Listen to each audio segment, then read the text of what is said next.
Good afternoon. Thank you, Mr. Undersecretary, for the warm welcome. It is truly great to be here with all of you, local elected officials, distinguished guests, and community leaders. And it is an honor to be with members of the Philippine Coast Guard. The United States is proud of our long-standing ties with the people of the Philippines. I am here in Palawan to underscore the importance of our partnership in order to create economic opportunities, protect coastal ecosystems, maintain peace and stability, and uphold international rules and norms here in the South China Sea and around the world. To uphold international rules and norms is to support the lives and the livelihoods of people throughout the region. Earlier today, I heard from local officials in Tagpuras about the generations of families that have fished these waters. The fisheries of Palawan not only provide food for residents, but serve as the economic lifeblood of this island. I met fishers who go out every day and sustainably catch mackerel and tuna. I spoke with a young woman, her name is Jacqueline, who runs a fish drying business, a business that has been so successful that she has taught other women how to dry rabbit fish so that they can too participate in a vital industry and benefit from extra income. Community leaders here are also working to help residents adapt to warming waters and extreme weather. The stories I have heard make clear this community has come together to sustainably manage natural resources. Despite many challenges, I saw the strength and the resilience of the Palawan community. However, the vitality of communities like this is at risk. Communities like this have seen the consequences, and people here know the impacts when foreign vessels enter Philippine waters and illegally deplete the fishing stock, when they harass and intimidate local fishers, when they pollute the ocean and destroy the marine ecosystem. Illegal, unreported, and unregulated fishing, also called IUU, is far too common across the world's oceans. It presents a direct threat to coastal ecosystems and economies. To help address these maritime issues, the United States is proud to have a strong partnership with the Philippines, which includes the training recently conducted on this very ship with the Philippine Coast Guard and U.S. service members. And today I am pleased to announce additional areas of cooperation. The United States will provide new funding to Philippine maritime law enforcement agencies to increase their capacity to counter IUU fishing, to enhance monitoring systems, and to upgrade equipment.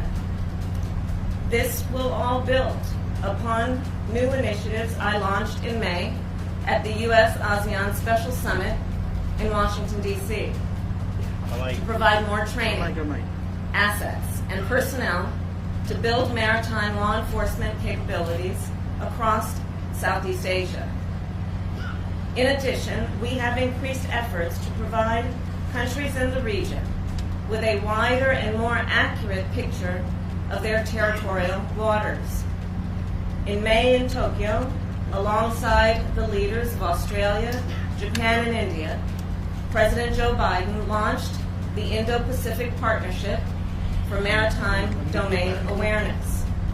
This initiative uses space-based platforms to deliver a common operating picture of Indo-Pacific waterways and to promote transparency so that our allies and partners can better protect vulnerable fisheries, respond to humanitarian disasters, and detect and counter illicit activities.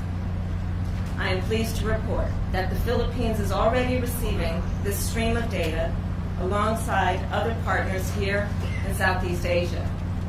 and we plan to increase this work in the coming months to include launching new satellites into orbit in December to expand this program.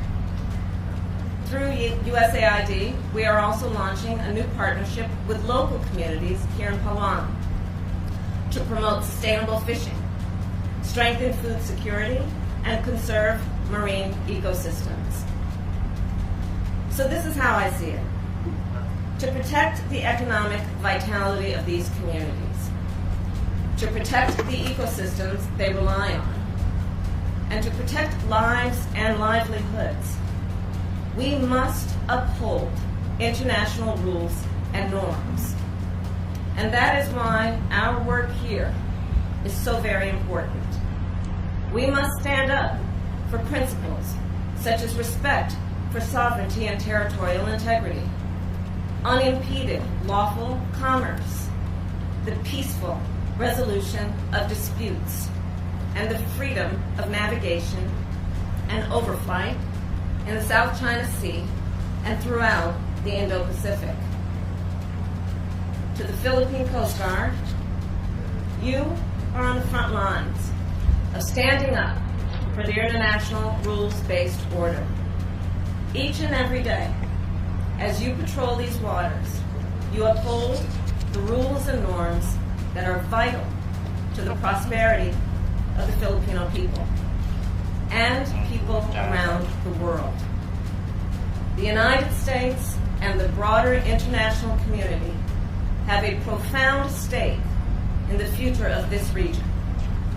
America's prosperity relies on the billions of dollars that flow through these waters every day, and we are proud to work with you in your mission. As an ally, the United States stands with the Philippines in the face of intimidation and coercion in the South China Sea. As the United States has long made clear, we support the 2016 ruling of the UN Arbitral Tribunal, which delivered a unanimous and final decision firmly rejecting China's expansive South China Sea maritime claims. The tribunal's decision is legally binding and must be respected.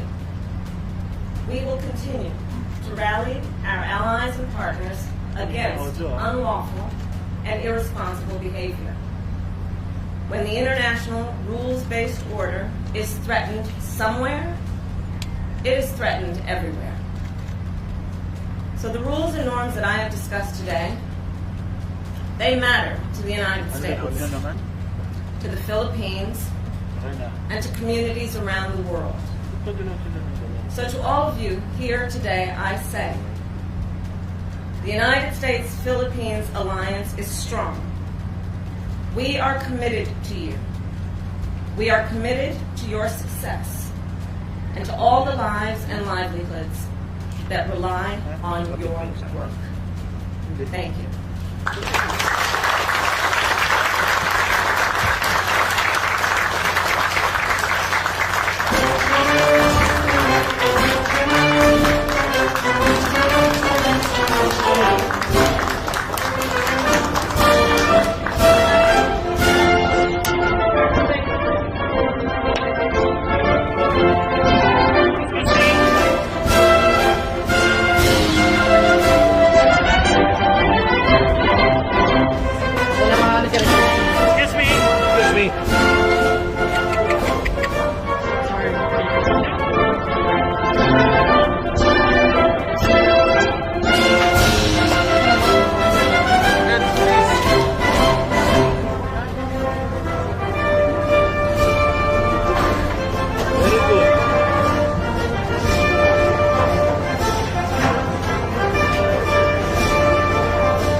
Grab your cameras for Gabby.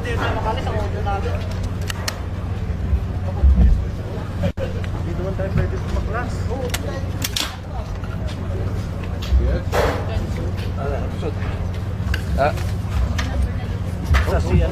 it's okay. Don't worry about it. Sorry.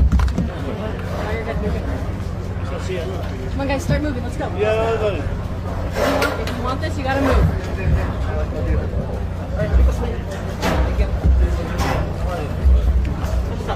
Atrás. Sí.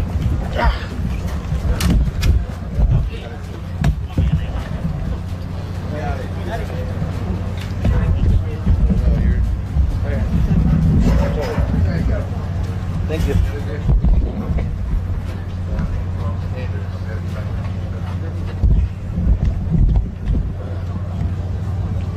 Wait.